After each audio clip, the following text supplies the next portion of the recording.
வணக்கம். தமிழ் மெனு சேனலுக்கு உங்களை அன்போடு வரவேற்கிறேன்.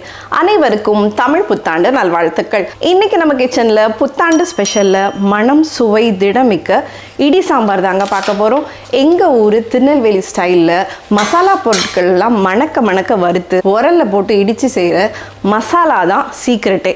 எப்படி செய்கிறதுன்னு பார்த்துடலாம் வாங்க. இடி சாம்பாருக்கான அந்த சீக்ரெட் மசாலா ரெடி பண்ணலாம். பேனில் 2 டேபிள் ஸ்பூன் கொத்தமல்லி விதைகள், 1 டேபிள் ஸ்பூன் சீரகம், 1 டீஸ்பூன் கடலைப்பருப்பு, 1 டீஸ்பூன் உளுந்து, 1 டீஸ்பூன் அரிசி, 1/2 டீஸ்பூன் வெந்தயம், 1/2 டீஸ்பூன் மிளகு, 5 காய்ந்த வத்தல் எடுத்துருக்கிறேன். ஒரு துண்டு கட்டி காயத்தை எடுத்துகிட்டு இந்த மாதிரி நுணுக்கிட்டு சேர்த்துக்கோங்க. பெருங்காயத்தூளை விட கட்டி காயம் மனம் சுவை ஜாஸ்தியாக கொடுக்குங்க. நல்ல மிதமான ஃப்ளேமில் சீரகம் நல்லா பொரிஞ்சு வரணும், நிறம் நல்லா மாறி வரணும், கமகம நல்லா வாசம் வரணும், அந்த அளவுக்கு நல்லா வறுத்து எடுத்துக்கலாம். கடைசியாக ஒரு கொத்து கருவேப்பிலை சேர்த்துட்டு கருவேப்பிலையும் நல்லா மொறுன்னு வர வரைக்கும் நல்ல பொறுமையாக வறுத்து எடுத்துக்கலாம். இதை ஆற விட்டுடுங்க. ஆற விட்டதுக்கப்புறம் பாருங்கள், இந்த மாதிரி நொறுங்குற கன்சிஸ்டன்சியில் இதை நல்லா பொடி பண்ணி எடுத்துக்கோங்க. இந்த சாம்பார் மசாலாவை நீங்கள் பொடி பண்ணும் போது ரொம்ப மையாக திரிச்சிடாதீங்க, கொஞ்சம் கொரப்பாக இருக்கிற மாதிரி பார்த்துக்கோங்க. இன்றைக்கி சாம்பார் பண்ணுறதுக்கு 100 கிராம் துவரம் பருப்பு எடுத்துருக்குறேங்க. நல்லா 2-3 தண்ணியில் அலசி எடுத்துட்டு தண்ணி விட்டு ஊற வச்சுடுங்க. ஒரு எலும்பிச்சை சைஸ் புளி எடுத்துட்டு அதையுமே நல்லா கரைச்சி எடுத்து வச்சுக்கோங்க. இந்த எல்லா காய்கறிகளையும் பயன்படுத்தி தாங்க இன்றைக்கி இடி சாம்பார் பண்ண போகிறோம். வெண்பூசணி, மாங்காய், கத்திரிக்காய், உருளைக்கிழங்கு, ஒரே ஒரு கேரட், 2 தக்காளி, 5-6 பீன்ஸு, ஒரு பெரிய முருங்கைக்காய்.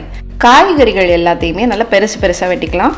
இந்த வெள்ளை பூசணி, வெண்பூசணி, இதை இங்கிலீஷில் ஆஷ்கார்ட்னு சொல்லுவாங்க. தோலை நீக்கிக்கோங்க. பெரிய துண்டுகளாக வெட்டி எடுத்துக்கலாம். தண்ணிக்காய் கண்டிப்பாக சேர்த்துக்கோங்க. வெள்ளரிக்காய், பூசணிக்காய் அந்த மாதிரி. கேரட், ஒரே ஒரு கேரட்டை அவியலுக்கு வெட்டுற மாதிரி இந்த நீளமாக வெட்டி எடுத்துக்கலாம். முருங்கைக்காயும் வெட்டிட்டு முருங்கைக்காய்க்கு நடுவில் கீறிட்டு சேர்த்துக்கோங்க. இப்போ முருங்கைக்காய் வேகிறதுக்கு ஈஸியாக இருக்கும். மாங்காய், அரை மாங்காய் நான் சேர்த்துருக்கிறேன். இதில் நீங்கள் சேப்பங்கிழங்கு, கருணக்கிழங்கு, சேனக்கிழங்கு, கிழங்கு வகைகள், நீர் காய்கறிகள்லாம் நிறைய சேர்த்துக்கலாம். ஒரு உருளைக்கிழங்கை தோலை நீக்காமல் பெரிய துண்டுகளாக வெட்டியிருக்கிறேன். தோலை நீக்காமல் நீங்கள் உருளைக்கிழங்கு சேர்த்துக்கும் போது அது வாய்வு கொள்ளாது. பீன்ஸையும் அவியலுக்கு வெட்டுற மாதிரி நீளமாக வெட்டிக்கலாம். கத்திரிக்காய் 4லேருந்து 5 கத்திரிக்காய் சேர்த்துக்கோங்க. நான் எக் பிளான்ட்டுன்றதுனால பாதி எக் பிளான்ட்டை இந்த மாதிரி பெரிய துண்டுகளாக வெட்டிட்டு சேர்த்துக்கிறேன். தக்காளி 2 காம்பை நீக்கிட்டு ரஃப்பாக சாப் பண்ணி எடுத்துக்கோங்க.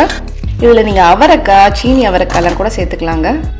இந்த காய்கள் எல்லாம் இல்லாத பட்சத்தில் ஏதாவது ஒரு காய் மட்டுமே வச்சு கூட நீங்கள் சேர்த்துக்கலாம். வெண்பூசணி மட்டும் வச்சு செய்யலாம், வெண்டைக்காயை மட்டும் வச்சு செய்யலாம். எந்த விருப்பப்பட்ட காய்னாலும் இதில் சேர்த்துக்கலாம். ஆக மொத்தத்தில் நாட்டு காய்கறிகள் சேர்த்துக்கிட்டிங்கன்னா இந்த சாம்பாரோட சுவை இன்னுமே ஜாஸ்தியாக இருக்கும். இப்போ ஊறிட்டு இருந்த பருப்பை வேக வச்சு எடுத்துக்கலாம். 2 பூண்டு பல், ஒரே ஒரு பச்சை மிளகாய் சேர்த்துட்டு பருப்பு முங்குற அளவுக்கு தண்ணி சேர்த்துட்டு ஒரு 3 விசில் விட்டு எடுத்து வச்சுக்கலாம். இப்போ சாம்பார் செய்ய ஆரம்பிச்சிடலாம். ஒரு பெரிய சட்டி வச்சுக்கலாம். 2 டேபிள் ஸ்பூன் எண்ணெய், தேங்காய் எண்ணெய், நல்லெண்ணெய், கடலெண்ணெய் எது வேணாலும் சேர்த்துக்கோங்க. ஒரு 10 சின்ன வெங்காயத்தை சேர்த்துட்டு நிறம் மாற வரைக்கும் வதக்கிட்டு ஒரு கொத்து கருவேப்பிலை அதையும் சேர்த்துட்டு ஒரே ஒரு பச்சை மிளகா, பருப்போட ஒரு பச்சை மிளகா, இதோட ஒரு பச்சை மிளகா, உங்கள் காரத்துக்கு ஏற்ற மாதிரி நீங்கள் சேர்த்துக்கோங்க. முதல்ல முருங்கைக்காய் சேர்த்துட்டு அந்த எண்ணெயிலே ஒரு நிமிஷத்துக்கு நல்லா வதக்கி விடுங்க. அதுக்கப்புறமா கத்திரிக்காய் பெரிய துண்டுகளாக இருக்கிறதுனால நான் முதல்ல சேர்த்துக்கிறேன். கேரட், பீன்ஸ் எல்லாத்தையும் சேர்த்துட்டு எண்ணெயில் லைட்டாக வதக்கி விடுங்க.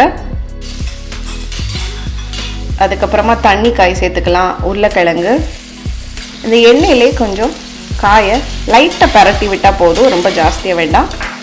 இந்த காய்களுக்கு தேவையான உப்பு, 1 டீஸ்பூன் உப்பு சேர்த்துருக்கிறேன். கலந்து விட்டுட்டு கையோட புளி கரைசல் சேர்த்துக்கோங்க. காய்கள் முங்குற அளவுக்கு தண்ணி சேர்த்துட்டு 1/4 டீஸ்பூன் மஞ்சள் தூள். இது இப்போ கொதிக்க ஆரம்பிக்கட்டும். அதுக்கப்புறமா மாங்காய், தக்காளியும் சேர்த்துக்கலாம். காய்கள் எல்லாத்தையும் சேர்த்துட்டு ஒரு 7லேருந்து 8 நிமிஷம் நல்லா வேகட்டுங்க. அதுக்கப்புறம் வேக வச்சு எடுத்துருந்த பருப்பு, திரிச்சு வச்சுருந்த பொடியில் 2 டேபிள் ஸ்பூன் எடுத்து கொஞ்சமாக தண்ணி விட்டு கரைச்சி வச்சுக்கோங்க. இந்த இடி சாம்பாரில் நம்ம இந்த மசாலா பொருட்கள்லாம் வறுத்து பண்ணுற இந்த சீக்ரெட் மசாலா கொஞ்சம் தூக்கலாக தாங்க இருக்கணும். அப்போ தான் இந்த சாம்பாரோட டேஸ்ட் இன்னுமே சூப்பராக இருக்கும். அதையும் இந்த பருப்போடு சேர்த்து கலந்து விட்டுக்கோங்க. இந்த சாம்பார், இடி சாம்பாரில் இந்த மசாலா வாசம் தாங்க தூக்கலாக இருக்கணும். நம்ம காய்கறிகள்லாம் வெந்துடுச்சு, மசாலா சேர்த்ததுக்கு அப்புறமா ஒரு 2-3 நிமிஷம் ஆயிடுச்சு. இந்த கடைசி கட்டம் தான் இந்த இடி சாம்பாரை வேறு லெவலுக்கு எடுத்துகிட்டு போகிறதுங்க. இந்த தேங்காயும் சின்ன வெங்காயத்தையும் நல்லா கொரப்பாக அரைச்சி கடைசியாக இந்த சாம்பாரில் சேர்க்குறது. ஒரு 2 டேபிள் ஸ்பூன் தேங்காய், 4 சின்ன வெங்காயத்தை இந்த மாதிரி கொரப்பாக அரைச்சி ஜஸ்ட் பல்ஸ் மட்டும் போட்டுட்டு சேர்த்துக்கோங்க. சூப்பராக இருக்கும். கடைசியில் இந்த ஸ்டெப்பை மறந்துடாமல் பண்ணுங்கள். இந்த தேங்காய் சேர்த்த கையோட ஒரு 2-3 நிமிஷங்க, அவ்வளோதான். கொத்தமல்லி இலைகள் தூவி நம்ம இடி சாம்பாரை ஃபினிஷ் பண்ணிடலாம். ஒரே ஒரு ஃபைனல் தாளிப்பு கொடுத்துடலாம். அதுக்கு முன்னாடி டேஸ்ட் செக் பண்ணிக்கோங்க. கொஞ்சமாக 1/2 டீஸ்பூன் உப்பு மட்டும் சேர்த்துருக்கிறேன்னா. இப்போ தாளிக்கிறதுக்கு 2 டேபிள் ஸ்பூன் தேங்காய் எண்ணெய், நல்லெண்ணெய், கடலெண்ணெய் எதுனாலும் சரி, 1 டீஸ்பூன் கடுகு உளுத்தம் பருப்பு, 1 கொத்து கருவேப்பிலை, 2 காய்ந்த வத்தல், அது கூடவே நம்ம ரெடி பண்ணி வச்சுருந்த இடி சாம்பார் பொடி 1 டேபிள் ஸ்பூன் சேர்த்துருக்கிறேன். அதையும் ஸ்டவ் ஆஃப் பண்ணிவிட்டு இந்த மசாலா சேர்த்துக்கோங்க, இல்லைன்னா கரிஞ்சு போயிடும். அதை சுட சுட சாம்பாரில் கொட்டிட்டிங்கன்னு வச்சுக்கோங்களேன், வாசம் வீடு ஃபுல்லாக நிறைஞ்சு இருக்குதுங்க.